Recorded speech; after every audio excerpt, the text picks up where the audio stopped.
Dans le football, il y a des matchs où le résultat dit une chose et le terrain en dit une autre complètement différente. Et c'est exactement ce qui s'est passé lors de la confrontation entre le Sénégal et la Norvège. Parce que toute personne qui regarde les statistiques après le match penserait que le Sénégal était le plus proche de la victoire. Plus de possession, plus de passes, plus de tirs, un contrôle supérieur du ballon. Mais quand on a regardé le tableau d'affichage final, on a vu que la Norvège avait gagné. Et on a vu Erling Haaland poursuivre l'un des meilleurs débuts de tournoi. Et on a vu une équipe norvégienne qui n'avait plus atteint la phase à élimination directe depuis 28 ans. Revenir enfin au premier plan. Avant d'entrer dans les détails du match, il faut revenir un peu en arrière. Parce que le Sénégal arrivait après une défaite difficile contre la France 3-1. Une défaite douloureuse, mais une performance globalement correcte. Et les supporters sénégalais étaient convaincus que leur équipe pouvait rebondir. Quant à la Norvège, elle arrivait après une démonstration offensive impressionnante contre l'Irak. Une victoire 4-1, avec Haaland auteur d'un doublé, et Ødegaard qui organisait le jeu comme s'il jouait dans son jardin. Et soudain, les supporters ont commencé à se poser des questions. La Norvège est-elle juste une surprise passagère? Ou sommes-nous face à une équipe réellement capable de rivaliser? Et la vérité, c'est que le match contre le Sénégal était le premier vrai test pour répondre à cette question. Et avant le coup d'envoi, il y avait un petit détail historique intéressant, parce que les deux équipes s'étaient rarement affrontées. Leur dernière rencontre remontait à 2006, et le Sénégal avait gagné 2-1 à l'époque. Cela fait presque 20 ans, et le Sénégal était le dernier à avoir eu le dernier mot. Mais il semblait clair que la Norvège attendait le bon moment pour répondre. Dès le début du match, il était clair que le Sénégal entrait avec une approche différente, pressing, possession, et une grande volonté de contrôler le jeu. Les statistiques après le match ont confirmé cela. Le Sénégal a eu 57% de possession, contre seulement 43% pour la Norvège. Ils ont complété 464 passes, contre 347 pour la Norvège, et une précision de passe de 90% contre 79%. Donc, dès la première minute, le Sénégal essayait d'imposer sa personnalité sur le match. Mais il y avait un petit problème, son nom, Erling Haaland. Parce que parfois, ce dont tu as besoin, ce n'est pas de la possession, ni du nombre de passes. Ce dont tu as besoin, c'est d'un attaquant capable de faire la différence. Et la Norvège en avait un des plus dangereux au monde. Et sur sa première vraie occasion, le but est arrivé. La Norvège prend l'avantage. Et le choc frappe les tribunes sénégalaises. L'équipe qui contrôlait le ballon se retrouve menée au score. Mais le Sénégal n'a pas abandonné. Il a continué à presser, à garder la possession et à créer des occasions. Mais à chaque tentative de retour, la Norvège frappait encore. Le deuxième but et le score devient 2-0.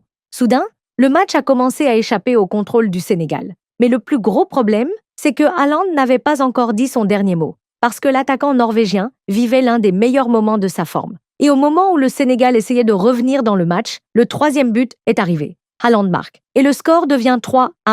Et là, pour beaucoup de gens, le match semblait terminé. Mais le Sénégal avait une autre idée, parce que l'abandon n'était pas une option. Et Ismaïla Sarr est apparu, le joueur qui a refusé de quitter le match sans se battre. Il a marqué, il a essayé, il s'est battu. Et il a rendu les dernières minutes très difficiles pour la Norvège. Puis il est revenu, encore une fois. Et il a marqué un nouveau but. Et soudain, le score devient 3-2. La tension est revenue. L'inquiétude est revenue. Tous les supporters norvégiens ont commencé à regarder l'horloge.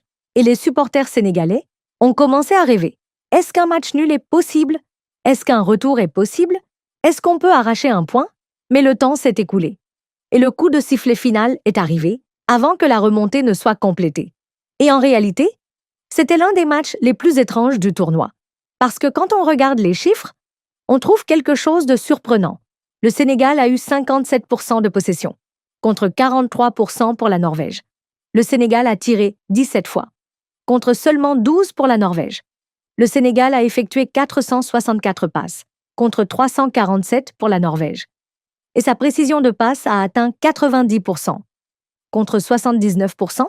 Cela signifie que si on enlève le score de l'écran et qu'on ne regarde que les statistiques, la plupart des gens diraient « est-ce que le Sénégal a gagné le match ?»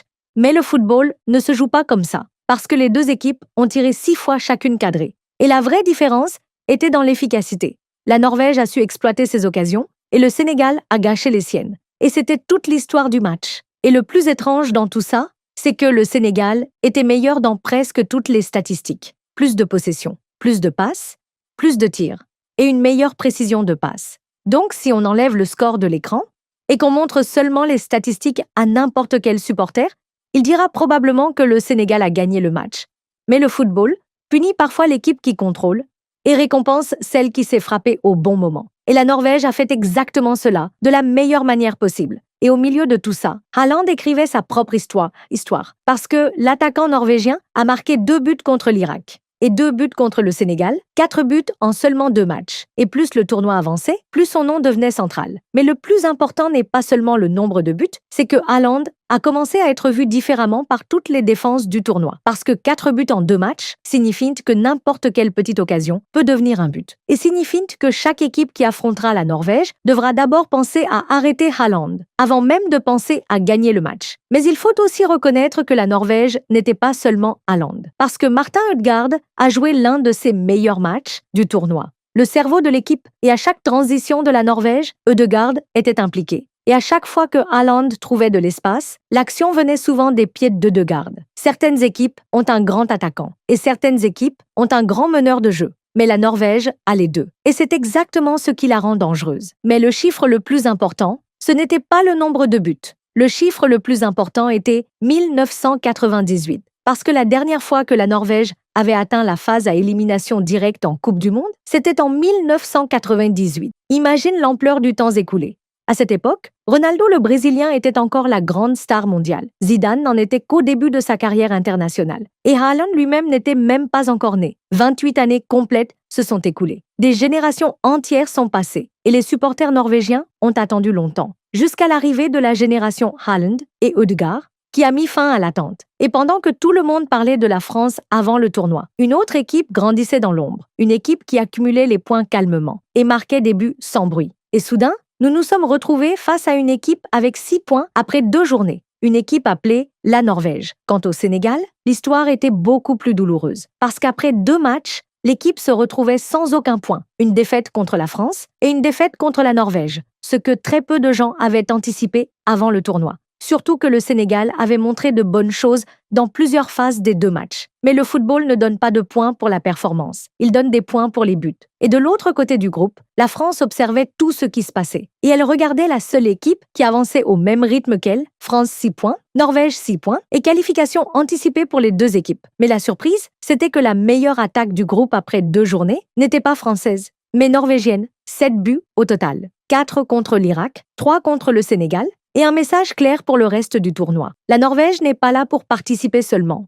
Et au final, les gens retiendront que la Norvège a battu le Sénégal 3-2. Mais la vérité, c'est que le match était bien plus qu'un simple résultat. C'était une rencontre qui a prouvé que la possession seule ne suffit pas et qui a montré que les statistiques racontent parfois une histoire, alors que le score en raconte une autre complètement différente. C'était un match qui a confirmé que Haaland est l'un des joueurs les plus dangereux du tournoi et que Ødegaard est l'un des esprits les plus importants de cette compétition. C'était aussi un match qui a permis à la Norvège de retrouver la phase à élimination directe après 28 ans d'attente. Quant au Sénégal, il est sorti la tête haute grâce à son combat jusqu'à la dernière minute. Mais il est aussi sorti en sachant que le football ne récompense pas ceux qui touchent le plus le ballon, ni ceux qui passent le plus, ni ceux qui contrôlent le plus. Le football ne reconnaît qu'une seule chose, celui qui marque, et cette nuit-là, la Norvège a marqué plus. Et Haaland était au rendez-vous. Et le résultat, c'était une nouvelle étape dans le parcours d'une équipe qui commence à dire au monde entier « Attention à la Norvège ».